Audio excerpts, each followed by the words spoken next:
Minjam untuk sebuah kebutuhan sehari-hari kayak misalkan contoh untuk makan atau membeli token listrik dan yang lain sebagainya yang berbau tentang kebutuhan hidup, ternyata itu boleh banget untuk tidak usah dibayar. Di sini saya mau bahas buat kalian semuanya. Assalamualaikum warahmatullahi wabarakatuh teman-teman semuanya. Pada kesempatan video kali ini saya ingin membahas tentang yang namanya, ternyata saya sendiri baru tahu, dan memang sebenarnya bukan baru tahu sih, sebenarnya ini adalah sebuah konsep yang sangat-sangat diperbolehkan sekali oleh kepemerintahan ataupun bahkan OJK pun memperbolehkan. Ketika kita itu meminjam untuk sebuah kebutuhan, itu boleh digalbay terlebih dahulu teman-teman. Dan di sini saya mau bahas terhadap kalian semuanya biar kalian itu nggak usah panik dan kalian bisa enjoy aja.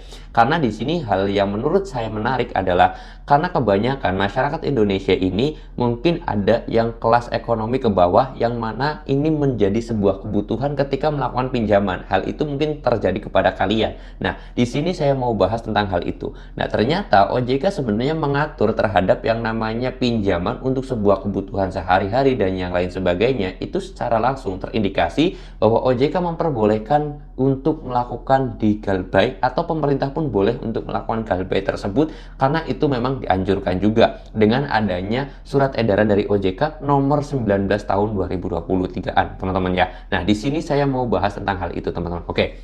Di sini sebelum masuk ke inti materinya, saya mau bahas terlebih dahulu bahwasanya ada undang-undang yang OJK itu mengatur nasabah tidak boleh untuk meminjam lebih dari 3 aplikasi agar nasabah tersebut tidak melakukan gali lubang tutup lubang. Dan pada surat edaran OJK tahun 2022 saya menemukan bahwasanya itu tidak diperbolehkan yang namanya nasabah itu melakukan gali lubang tutup lubang secara jelas dan juga secara detail. Nah, kalau kalian itu mau filenya, nanti saya kirimkan ke kalian. Kalian boleh langsung DM aja ke Instagram saya. Linknya sudah saya sediakan di deskripsi ya teman-teman semuanya. Nanti ya kalian boleh DM ke saya, Bang, mana minta linknya tentang yang namanya OJK itu memang memperbolehkan untuk melakukan galbay dan tidak memperbolehkan yang namanya gali lubang tutup lubang. Kalian boleh DM aja langsung ke Instagram saya ya. Nanti saya kasih filenya. Nah, di sini yang perlu dicatat adalah bahwasanya teman-teman semuanya, yang dimaksud adalah kebutuhan, ya kebutuhan sehari-hari kayak kita makan, mungkin kebutuhan token listrik dan yang lain sebagainya, itu boleh kita melakukan galbay terlebih dahulu. Jangan sampai kalian itu melakukan pinjaman karena kebutuhan, terus kemudian ketika sudah jatuh tempo, kalian nggak punya dana, kalian nggak punya uang, melakukan gali lubang tutup lubang.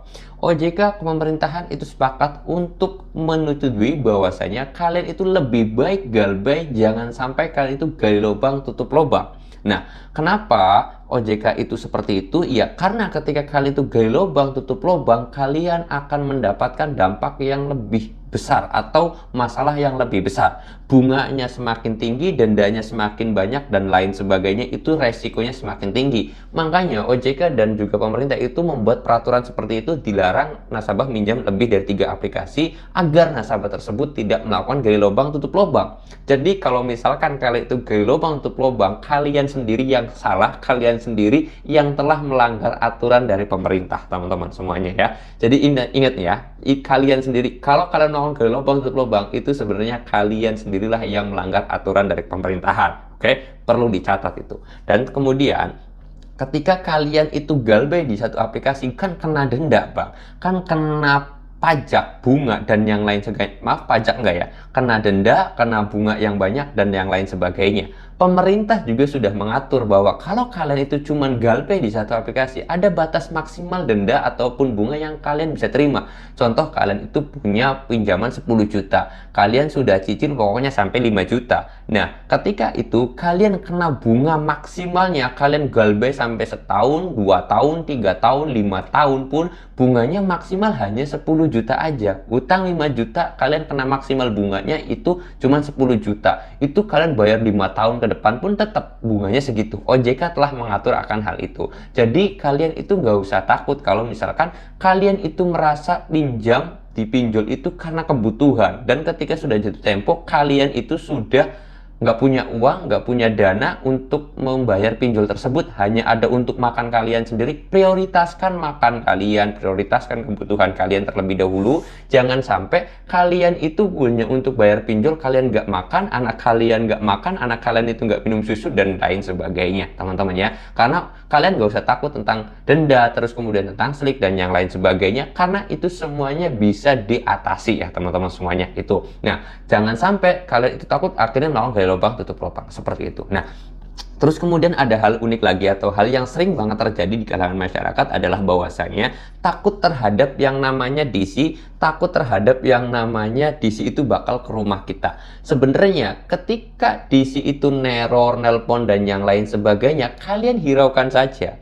Jangan pernah kalian itu membalas chatnya, atau kalau bisa kalian itu langsung blokir nomornya tanpa membaca chatnya sama sekali. Karena yang saya takutkan adalah ketika kalian itu membaca chat dari DC, kalian itu berpikir langsung negatif, dan kalian itu langsung ngedon mentalnya, jatuh mentalnya, hancur mentalnya. Dari situlah kalian itu bakal hancur. Ketika mental sudah hancur, itu yang diharapkan oleh pinjol, itu yang diharapkan oleh DC. Karena sebenarnya tujuannya pinjol bekerja sama dengan debt collector ataupun DC itu adalah menghancurkan mental kalian. Kenapa? Karena dengan harapan ketika mental kalian itu hancur, maka kalian untuk berpikir keras untuk melakukan bayar. Nah, itu tujuannya sebenarnya. Tujuannya pinjol menggait pihak ketiga atau debt collector itu adalah menjatuhkan mental kalian. Ketika mental sudah jatuh, kalian akan melakukan gimana caranya biar bisa bayar. Nah, itu kalian akhirnya gali lubang tutup lubang. Makanya saya sarankan tadi, ketika ada chat dari DC, telepon dari DC, kalian nggak usah angkat, kalian nggak usah bales, kalian kalau bisa diblokir nomornya, atau kalau bisa ganti nomor. Ya, ganti nomor. Ada dari email, ganti emailnya atau hapus emailnya, atau kalau bisa di restart HP-nya, terus kemudian kalian ganti HP yang baru, kalau bisa tukar tambah dengan HP yang lain gitu. Itu bisa. Itu cara yang paling aman. Biar kalian ketika melawan galbait itu tenang, kalian itu enjoy dan kalian relax. Hanya satu pinjol aja yang kalian hadapi, nggak banyak pinjol, teman-teman, seperti itu. Nah, ketika kalian itu sudah tenang, sudah relax, sudah enjoy, saya yakin kalian itu bisa berpikir positif tanpa ada gangguan DC, tanpa ada gangguan teror dari pinjol. Itu kalian, saya yakin banget bisa berpikir positif gimana caranya kerja, gimana caranya ngasih penghasilan, terus kemudian gimana caranya dapetin uang. Itu akan terjadi. Karena memang jujur apa adanya aja, saya pun dulu itu dampaknya, saya itu HP-nya di restart, bukan di restart sih kalau saya, apa adanya aja. HP saya memang di restart ya, tapi pada saat itu saya melakukan tukar tambah, nomor saya ganti, HP-nya pun saya ganti, karena pada saat itu saya masih goblok. Ternyata pinjol itu kan nggak bisa akses email ya. Kalau pinjol resmi itu nggak bisa ngakses email, tapi kalau pinjol yang ilegal itu bisa ngakses email. Nah, akhirnya saya itu ganti HP karena saking takutnya saya diteror oleh DC, sampai takutnya saya itu didatangi oleh DC, sampai akhirnya saya itu melakukan tuker tambah HP. Saya ingat banget HP pada saat itu saya Realme 5 Pro itu diganti teman-teman semuanya dengan Poco X3 Pro, dan ini HP-nya masih ada sama saya teman-teman. Nah, ini Poco F5 ya, Poco X3 Pro masih ada sama saya. Nah, itu adalah hal saya sendiri tukar tambah. Kenapa? Karena ya pada saat itu takut didatangin DC, dari DC. Akhirnya saya sendiri setelah teror DC itu hilang, ancaman DC itu hilang, saya nggak pernah berpikir ke pinjol. Akhirnya pada saat itu saya mulai bisnis, yaitu dengan cara jualan online baju dan yang lain sebagainya. Dari situlah pengalaman saya sendiri itu ngilangin pikiran dulu terhadap pinjolnya, teror tentang DC dan yang lain sebagainya itu hilang. Akhirnya saya sendiri bisa membangun aura positif, bukan aura positif sih, berpikir positif gimana caranya menghasilkan uang, gimana caranya dapetin penghasilan, seperti itu teman-teman ya. Jadi kalau misalkan kalian itu sekarang itu atau dulu itu pernah minjam karena kebutuhan, dan sampai detik ini ketika jatuh tempo nggak ada HUD atau nggak ada uang untuk membayar cicilan tersebut, tolong banget jangan pernah melakukan gali lubang tutup lubang. Silahkan kalian galbain aja, tunggu waktunya kalian itu punya uang. Kalau kalian takut terhadap teror DC dan yang lain sebagainya, kalian ganti HP. Kalau misalkan DC itu datang ke rumah kalian, kalian nggak usah takut, kalian hadepin, kalian datengin, saya nggak punya uang untuk bayar, titik. Mbak, kapan janjinya?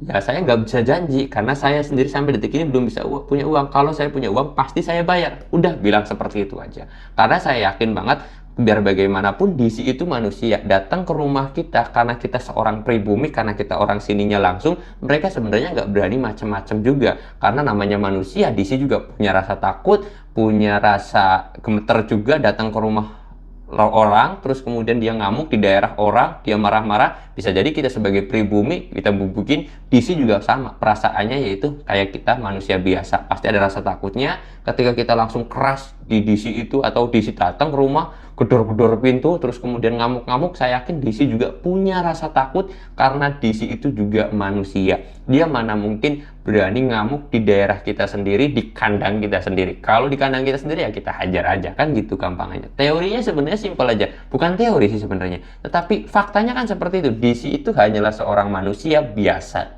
sebagai karyawan biasa, yang mana dia digaji dan yang lain sebagainya. Dia dengan gajinya segitu, terus kemudian dia menerima resiko digebukin sama massa, digebukin sama masyarakat sekitar, atau kita sendirilah ya kasarnya, karena kita kan berada di lokasi kita sendiri gitu loh. Seperti itu ya teman-teman semuanya. Jadi saya harap teman-teman semuanya bisa tenang, bisa relax, bisa enjoy.